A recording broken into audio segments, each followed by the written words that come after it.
tragedia nel pomeriggio a Fagarè, un giovane si tuffa nel Piave Annega, si trovava con il fratello e un amico, imponente la macchina dei soccorsi, urla disperate, chiedeva aiuto, racconta una testimone. Si schianta con l'auto contro un muretto in via Cappuccini a Loria, gravissimo, un 22enne, lo schianto ha svegliato i residenti che hanno allertato i soccorsi.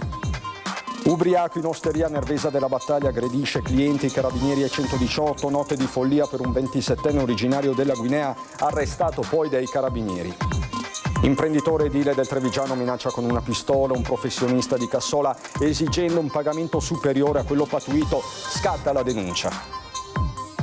I festeggiamenti per la maturità finiscono al centro delle polemiche stretta sull'uso di alcol. Da Montebelluna arriva il richiamo del preside dell'istituto Einaudi Scarpa che chiama in causa anche i genitori. Potrebbe svolgersi già a metà luglio l'audizione degli 11 comuni del porto gruarese che sono intenzionati a passare dal Veneto al Friuli. A loro si aggiungerà anche Meduna di Livenza. Aria elettrica tra gli attivisti di Futuro Nazionale a Conegliano, crescono le iscrizioni al partito di Vannacci. Il 2 luglio il generale incontrerà gli imprenditori a Lobadina. Quindi confermato. Al via questa mattina a Pederoba, il campo scuola degli Alpini, 30 ragazzi che per una settimana vivranno in tenda senza cellulare, tra loro anche diversi figli di immigrati. La 33esima edizione del Palio di Trevignano raddoppia su Antenna 3 stasera alle 20:15 il Palio delle Frazioni, domani dalle 17 la sfilata storica Il Palio delle Borgate, storia e tradizione sulla nostra emittente.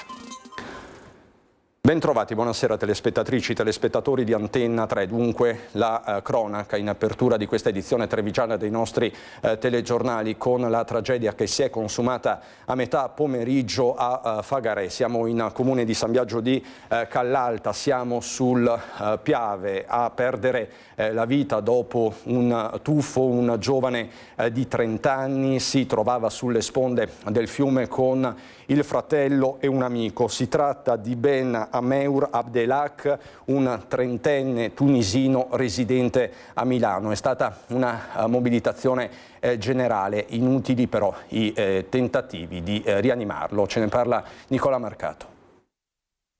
È andato a fare il bagno dentro là e non è tornato più. Abbiamo dovuto chiamare al primo soccorso e lo hanno trovato. Un tuffo nel Piave e pochi istanti dopo la tragedia. È successo poco dopo le 15:30 a Fagarè di San Biagio di Callalta. La vittima è un cittadino tunisino di 31 anni, residente a Milano, che stava trascorrendo qualche ora lungo il Piave insieme al fratello e a un amico. Secondo le prime ricostruzioni, l'uomo si è tuffato dalla base di uno dei piloni del ponte della ferrovia, ma subito dopo aver raggiunto l'acqua ha accusato un malore.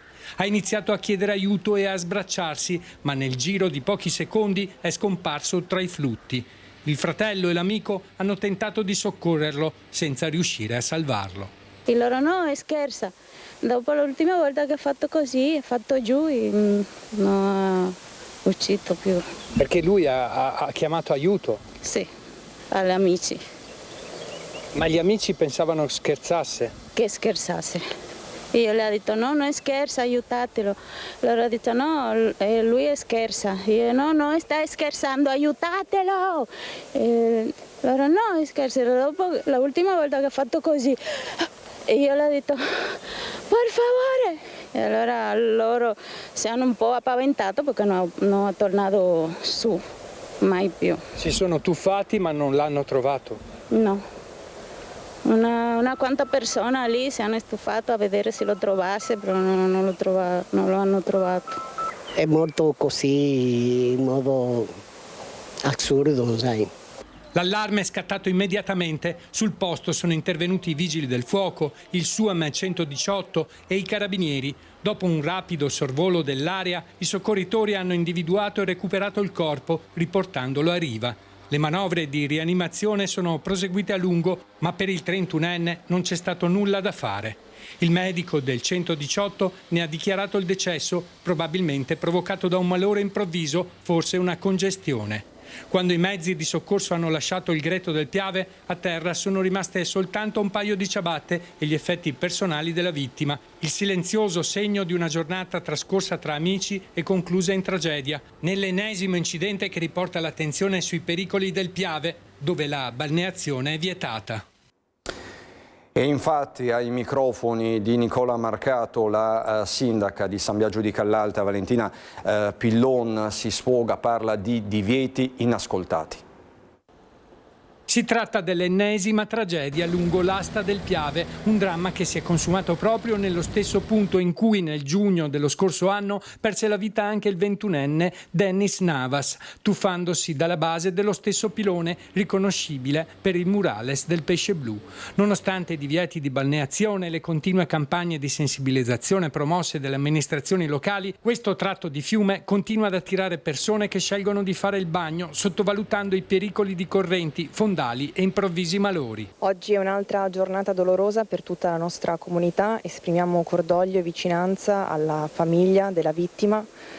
Mi viene però da fare una riflessione, neanche una giovane vita spezzata ferma l'incoscienza di chi a pochi metri da qui è ancora in acqua, famiglie con bambini che nonostante tutte le campagne informative che sono state fatte, nonostante i media cercano di essere vicini alle istituzioni per far capire quanto sia pericoloso e soprattutto vietato gettarsi in acqua e fare il bagno, perché sappiamo che vige in tutti i fiumi il divieto di balneazione, ancora questo rimane inascoltato.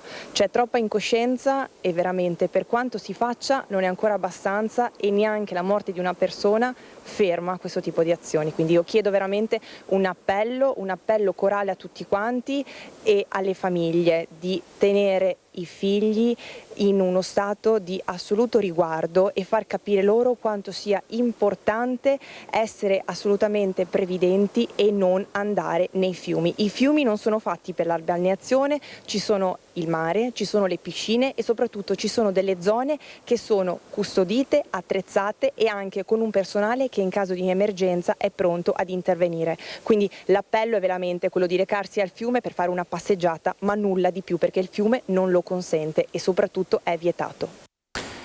E resta anche lo stillicidio di incidenti gravi sulle strade della Marca trevigiana. Questa mattina schianto all'alba a Loria in via Cappuccini, gravissimo, un 22enne che è stato soccorso anche dai residenti.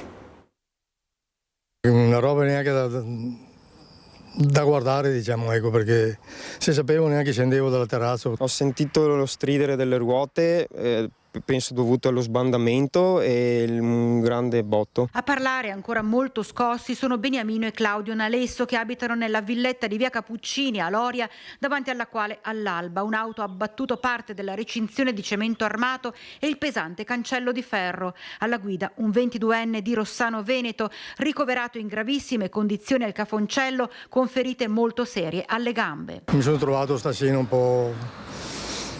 lasciamo perdere, insomma, ecco, perché non auguro di vederla a nessuno. Il 22enne stava rincasando dopo una serata trascorsa con gli amici nel Trevigiano. Subito dopo una curva, forse per un colpo di sonno, forse per l'alta velocità, ha perso il controllo dell'auto uscendo di strada e schiantandosi contro il muretto. Completamente distrutto il veicolo, tanto che il giovane è rimasto incastrato nell'abitacolo ed è stato necessario l'intervento dei vigili del fuoco per estrarlo. Sul posto l'elisoccorso che l'ha condotto in condizioni disperate all'ospedale di Treviso. Una strada, via Cappuccini, già teatro di incidenti stradali molto gravi, come ci conferma Claudio Nalesso. Anche qui lo scorso inverno una macchina ha perso il controllo da dopo la curva e per fortuna non si è fatto nulla, il ragazzo ha solo rotto la coppa dell'olio sul marciapiede. Però da 35 anni che siamo qui penso sia minimo una decina di incidenti, uscite di strada prima della curva, dopo la curva, sulle recinzioni dei vicini. Questa volta è capitato alla nostra, prima o dopo, se continua così, ci sarà il morto. Perché la gente corre qua? Sì, anche di notte magari c'è meno traffico, ma al mattino presto, quando la gente va al lavoro, i sorpassi su questo rettilineo da dopo la curva fanno veramente paura. Anche a me, quando magari attendo il mio collega che viene a prendermi per andare al lavoro, mi sposto sempre perché fanno veramente paura. La ricostruzione della dinamica dell'incidente stradale spetta ora agli agenti della Polstrada di Castelfranco Veneto. E si torna con prepotenza a parlare di autovelox, lo fa nello specifico il sindaco di Loria. L'incidente stradale di via Cappuccini a Loria, dove un 22enne è rimasto gravemente ferito, riporta l'attenzione sulla sicurezza delle nostre strade. Negli ultimi tempi teatro di sinistri anche con esito mortale.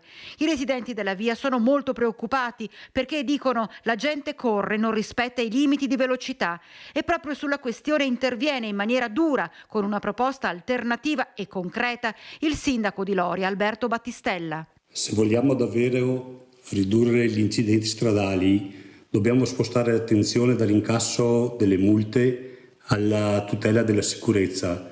Per questo ritengo che gli autovelox dovrebbero avere soprattutto una funzione preventiva e repressiva nei confronti dei comportamenti più pericolosi. Anziché puntare principalmente sulle sanzioni pecuniarie, si potrebbe valutare un sistema che preveda nei casi di gravi eccessi di velocità il ritiro della patente, nelle situazioni più gravi previste dalla legge e anche il sequestro del veicolo. Chi mette in pericolo la vita propria e degli altri deve essere messo nelle condizioni di non poter continuare a guidare. L'obiettivo non deve essere fare cassa, ma cercare di salvare vite umane. La cronaca, sempre la cronaca, la notte di follia che si è vissuta a Nervesa della Battaglia con un 27enne in evidente stato di alterazione per alcol che ha aggredito clienti, personale del locale e anche i carabinieri che sono intervenuti sul posto e poi lo hanno non senza difficoltà arrestato. Ha iniziato la serata in una pizzeria di Nervesa della Battaglia dove già avrebbe dato i primi segnali di agitazione. Poi si è spostato al Baccaro La Mediga in via Nasso dove la situazione è rapidamente degenerata. È un ragazzo che è venuto spesso recentemente nel nostro locale per bere semplicemente un aperitivo e ieri sera era un po' più alterato del solito. Era molto vivace, nel senso che i clienti che entravano venivano importunati. In che modo? Semplicemente con degli schiamazzi, con delle risate, insomma da una persona non composta, ecco. E per cui è stato allontanato semplicemente dal locale e dopo è successo quello che è successo. Il protagonista è un 27enne originario della Guinea, incensurato, che secondo quanto ricostruito dai carabinieri si trovava in evidente stato di alterazione alcolica. Dopo aver infastidito i clienti del locale avrebbe minacciato anche un dipendente dello staff, rendendo necessario l'intervento delle forze dell'ordine. All'arrivo dei carabinieri del nucleo operativo radiomobile di Montebelluna, però, la situazione è ulteriormente peggiorata.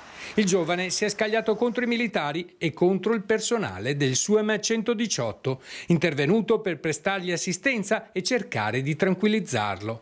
Urla, sirene e momenti di forte tensione hanno attirato l'attenzione dei residenti della zona.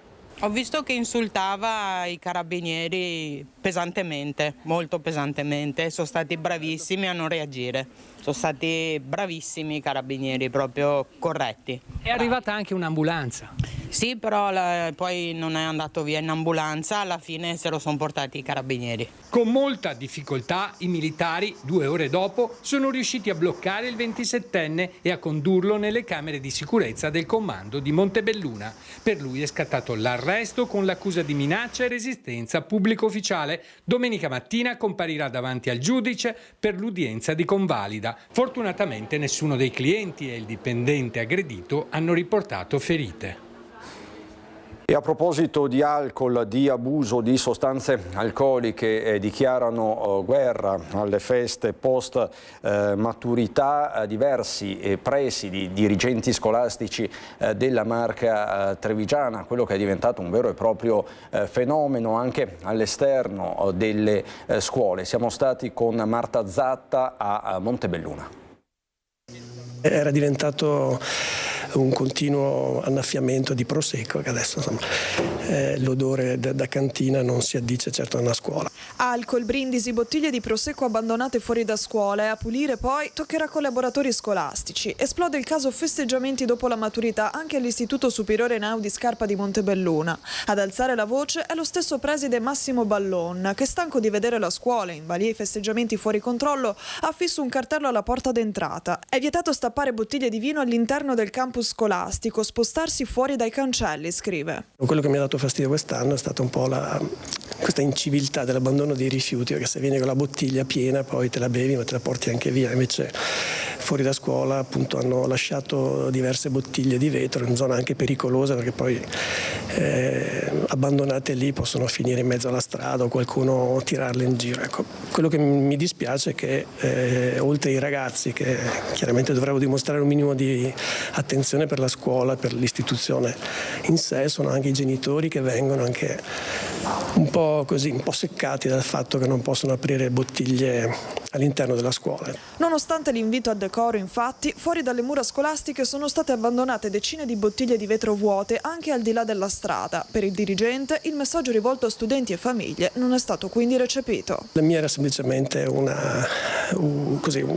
modo per ricordare che la scuola è comunque un luogo dove si costruisce qualcosa di serio. I ragazzi sono passati 5 anni, se in questi 5 anni avessero anche capito che insomma, la raccolta differenziata è anche qualcosa che riguarda un po' la loro educazione civica, ci avrebbe fatto piacere. Non è neanche giusto che i miei collaboratori scolastici debbano pulire e mettere a posto quello che altri devastano o lasciano in giro, insomma questo è proprio una questione di rispetto. Il preside Ballon sottolinea come non sia contrario ai festeggiamenti, basta che questi rientrino nei ranghi del rispetto. Possiamo anche organizzare noi delle feste di consegna di diploma, eccetera, no? Anzi, sono dei momenti in cui si coinvolgono anche le famiglie che giustamente per 5 anni hanno contribuito finanziariamente all'educazione dei figli. Appunto è l'educazione che ci interessa, quindi è che si rispettino i luoghi, che si rispettino le persone e anche il territorio che ci ospita, insomma, tutto qua. Dimostrare che la maturità è anche questo, rispetto dell'ambiente, delle persone, delle cose.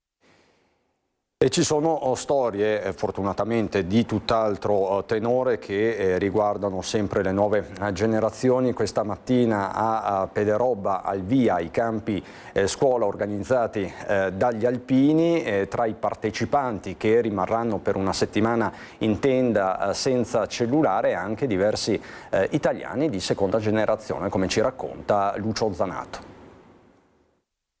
Ti metti qua? Sì.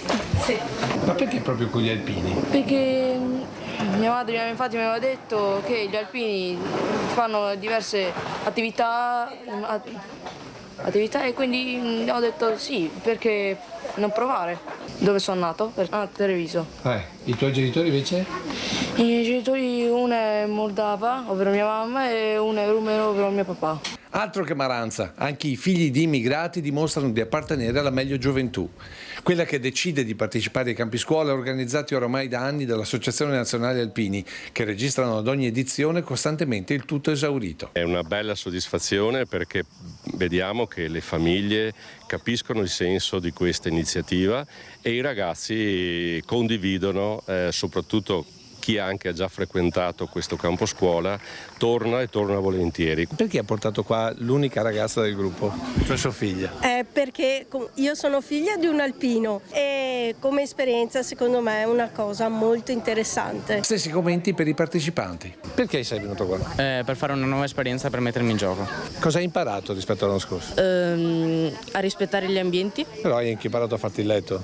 Sì, cioè la brandina.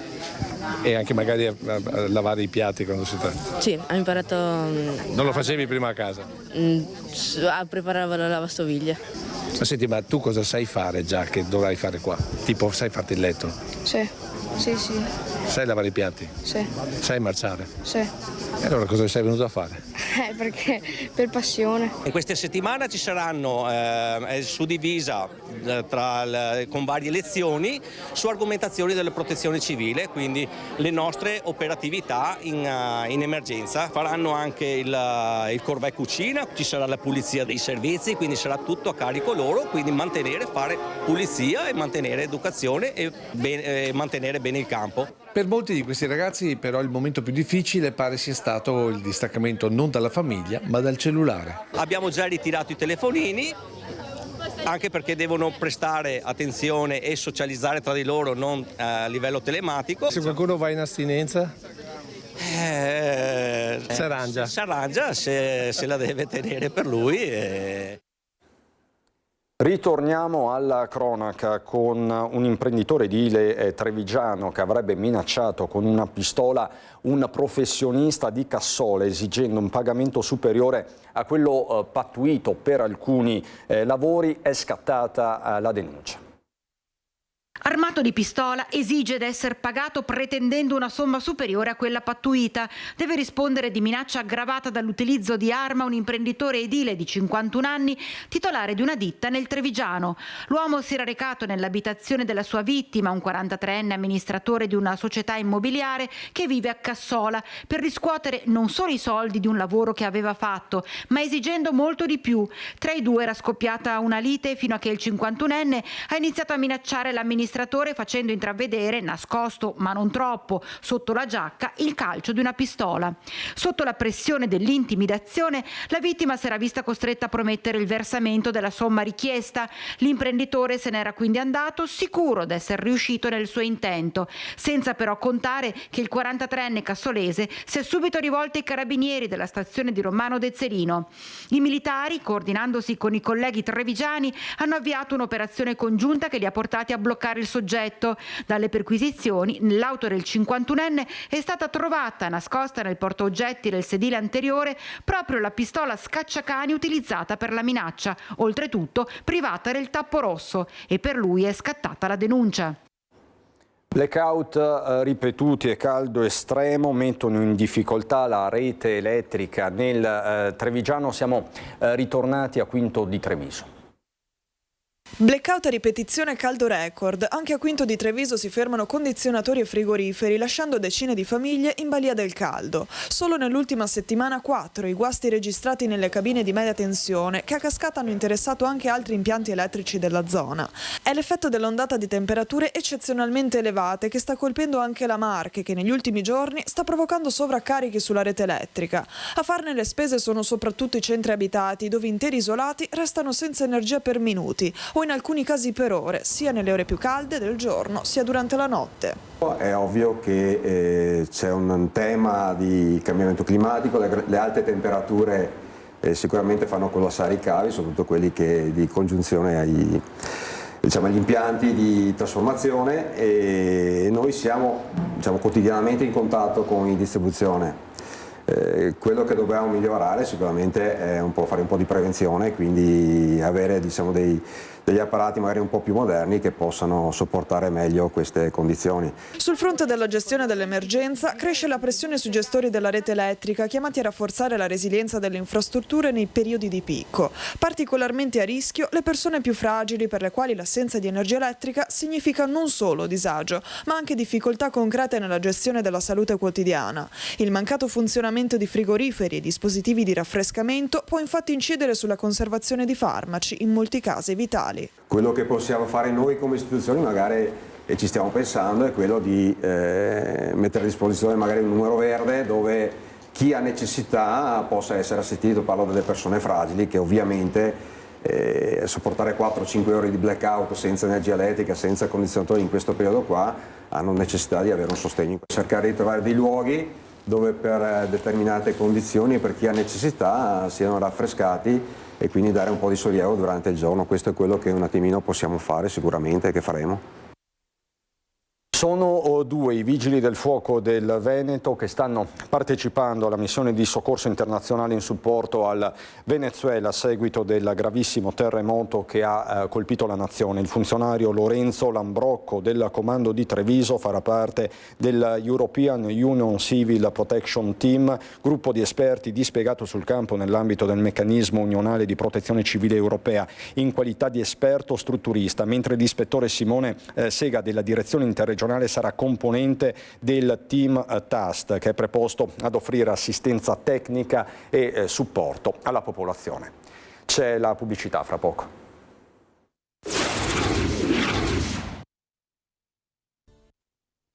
Di nuovo in diretta subito a Conegliano per parlare di politica. Questa mattina stand per Futuro Nazionale, mentre si attende il generale Vannacci a Lovadina di Spresiano.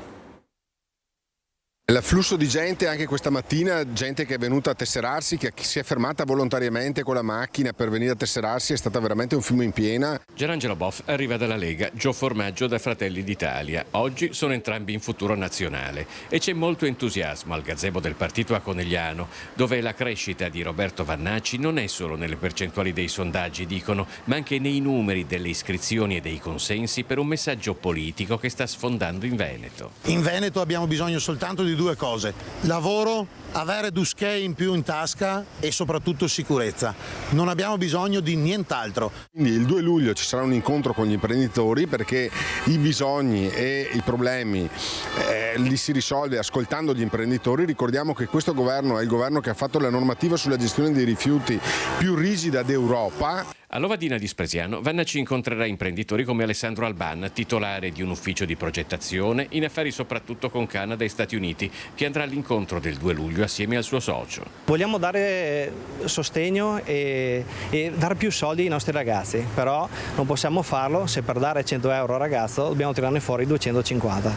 Questo non va bene. Intanto continua la penetrazione di Futuro Nazionale in un territorio leghista da decenni. Bruno Zanette, referente del Comitato Costituente di Futuro Nazionale per Conegliano, ha raccolto 100 iscritti in un mese e mezzo. Non mi aspettavo molti giovani così, e giovani che lo fanno con convinzione e con cognizione di causa, non soltanto per contrastare qualcosa, e questo è molto importante perché lavora la pancia ma anche il cervello. Giuseppe Cedia è referente del Comitato Costituente di Futuro Nazionale per Godega di Sant'Urbano, il comune di Luca Zaia. Da Godega siamo partiti come primi 3 tesserati, io, mia moglie e mio figlio, e una serie di amici, ora ne abbiamo 35. Se da un lato ci sono i giovani, dall'altro c'è anche una forte attrattività di Futuro Nazionale verso politici provenienti soprattutto da Lega e Fratelli d'Italia. Gio Formaggio cerca di tenere la contabilità dei nuovi arrivati. Altri 2 consiglieri comunali di Vicenza, un altro di Padova. Nel veneziano abbiamo avuto belle soddisfazioni e ci saranno altri ingressi.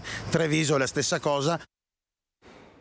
Sempre per la politica, nella Marca orientale c'è chi continua a sognare il vicino Friuli Venezia Giulia, come a Meduna di Livenza, è all'orizzonte, in un orizzonte anche prossimo. C'è un passaggio istituzionale in Consiglio regionale a Trieste.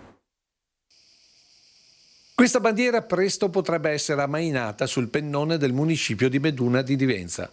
Al suo posto l'Aquila d'Oro del Friuli Venezia Giulia, regione alla quale questo comune vorrebbe trasferirsi, come ha già fatto Sappada e come intendono fare 11 comuni da Annone Veneto a San Michele al Tagliamento. La novità arriva da Trieste su spinta di Markus Maurmeier, consigliere regionale di Fratelli d'Italia e presidente della prima commissione permanente del Consiglio regionale friulano. La regione Friuli, tramite il consigliere Marcus, che lo ringrazio, ha preso un po' l'iniziativa di cogliere, diciamo, questo malumore dei comuni del veneziano, dove ho saputo che a breve faranno questo incontro in regione Friuli e ho chiesto di poter partecipare anch'io.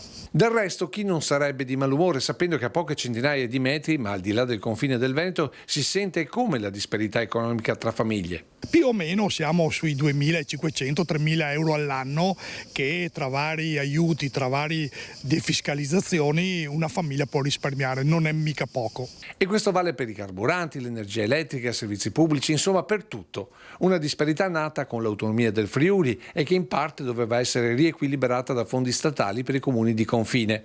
Ma Roma, che qui ha la via principale ma è sentita distantissima, li ha ridotti e non di poco. Meduna era circa 800.000 euro all'anno, adesso siamo poco meno di 200.000 euro, quindi tagliare così i fondi di comuni di confine sicuramente non stimola la voglia di stare calmi e di portare avanti l'amministrazione comunale. Lei pensi che gli 800.000 euro che davano una volta a Meduna lo danno, non so, a Trento, nelle zone confinanti del Trentino Alto Adige, non serve che presentino documenti, non serve che presentino progetti, danno i soldi, punto e chiuso. Io devo presentare un progetto di fattibilità, un mucchio di carte alte 1 metro e non è detto neanche che me le accolgano. Queste sono cose che dovrebbero finire nel 2026. Nella sua praticità il sindaco di confine Pittone ha ben chiaro cosa bisogna fare per fermare fermare questa emorragia di comuni veneti. Per questo lancio un messaggio direttamente al Presidente Alberto Stefani. Gli auguro buon lavoro, ha iniziato da poco, credo che dovrete dare una mano un pochettino ai comuni di confine, dando una mano togliendo una parte di burocrazia che ci troviamo. Questa è una parte importante che potrebbe dare a noi sindaci e ai comuni, per quel che riguarda lo Stato centrale, rimpinguare i fondi. Andiamo adesso a Belluno. Nel bellunese per parlarvi con Stefano Vozzi di un incendio che è divampato in Val Canzoi. Un rogo è divampato nel pomeriggio di venerdì nei boschi della Val Canzoi alle pendici sud del Monte Saladen in comune di Cesio Maggiore. Le fiamme, che non hanno mai raggiunto un'estensione preoccupante, sono state domate grazie all'intervento dell'elicottero dei servizi forestali della regione del Veneto, che ha potuto effettuare diversi cicli di spegnimento prelevando l'acqua dal vicino lago della Stua, coadiuvato dalla presenza dei carabinieri forestali in forze nella zona del Parco Nazionale delle Dolomiti Bellunesi.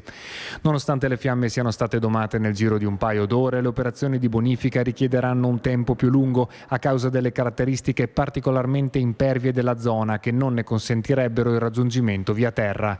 Curioso è che proprio sul Monte Saladen nell'aprile del 2024 fosse divampato un incendio dalle caratteristiche molto simili, probabilmente dovuto a tempeste di fulmini, anche se al momento restano aperte le indagini dei forestali per appurare più precisamente le cause scatenanti del rogo, che rimarrà comunque monitorato per alcuni giorni per scongiurare la ripresa di nuovi focolai. Monta la protesta a valle della diga del Vajont dopo la notizia che il progetto della centralina idroelettrica da realizzare nel comune di Erto e Casso potrebbe presto vedere la luce. Sempre Stefano Bozzi. Brucia le tappe il progetto di realizzazione della centralina idroelettrica sotto la diga del Vajont. Di queste ore la pubblicazione della delibera di giunta della Regione Friuli Venezia Giulia che sancisce la non assoggettabilità alla valutazione di impatto ambientale dell'opera progettata dalla pordenonese Welly Red per l'utilizzo delle acque di deflusso del torrente Vajont. Dai longaronesi, che da quelle acque piansero la morte di oltre 1900 compaesani, la contrarietà è unanime. Questa è un'opera che dal punto di vista tecnico è realizzabile. È chiaro che poi si inserisce una questione morale e politica, e se questa è un'opera interamente privata con introiti interamente privati, noi come amministrazione comunale di Longarone ci siamo opposti fin dal primo momento e continueremo ad opporci. Fissato per lunedì sera un incontro con la cittadinanza per discutere una linea condivisa comune da adottare in sede istituzionale. Per Padrin la difesa della memoria è al primo posto, nonostante la mai celata disponibilità ad un confronto più approfondito nel caso di una possibile ricaduta di interesse pubblico di tipo economico anche per il territorio di Longarone. Però bisogna capire veramente i termini da questo punto di vista. Io ho sempre detto che ero disponibile a valutare, però è chiaro che se si tratta di poca cosa, è chiaro che è un'opera che viene realizzata in un ambiente che ha avuto una storia di dolore, di morte, di distruzione, cui noi sicuramente non possiamo dimenticare. A supporto dei longaronesi anche la provincia di Belluno, con un ordine del giorno del Consiglio provinciale indetto per martedì prossimo. Appare però chiaro che le speranze di fermare il progetto, la cui esecuzione ricade sul territorio esclusivamente friulano, non sono delle più rosee. Ci batteremo comunque in tutte le sedi, ribadisce il primo cittadino di Longarone. Non è un atteggiamento che vuole essere contro il comune di Erto e Casso, contro la regione Friuli Venezia Giulia, i quali ovviamente possono mantenere il loro pensiero. Noi però non possiamo che salvaguardare il nostro territorio, ma soprattutto la nostra storia e la nostra comunità. I temi della sanità ci portano in Cadore. Un taglio del nastro che vale 8 anni di impegno, quello che inaugura i 4 posti dedicati ai pazienti di cure palliative nel centro servizi anziani di Pieve di Cadore.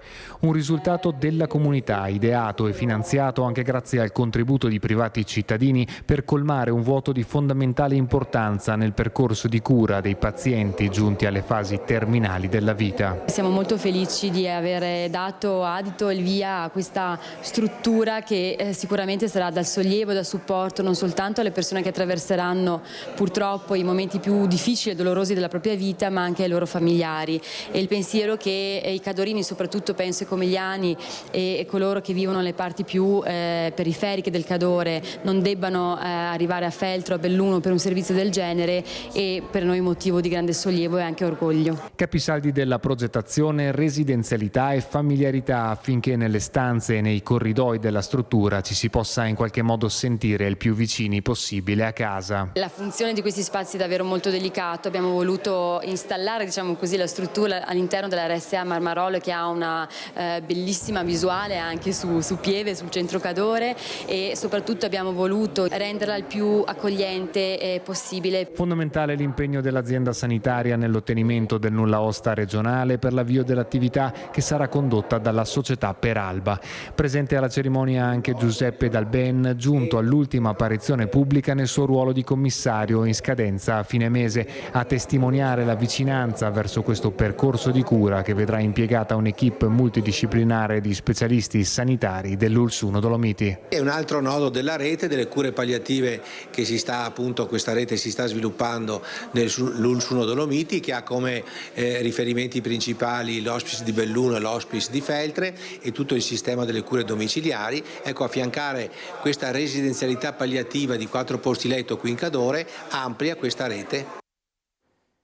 Giusto il tempo di ricordarvi che alle 20:15 c'è il Palio del Batar Panoce, questa sera la vincente Palio delle Frazioni, domani dalle 17 sempre in diretta su Antenna 3 il Palio delle Borgate, preceduto dalla sfilata storica lungo le vie del paese. È tutto, grazie per l'attenzione, buona serata.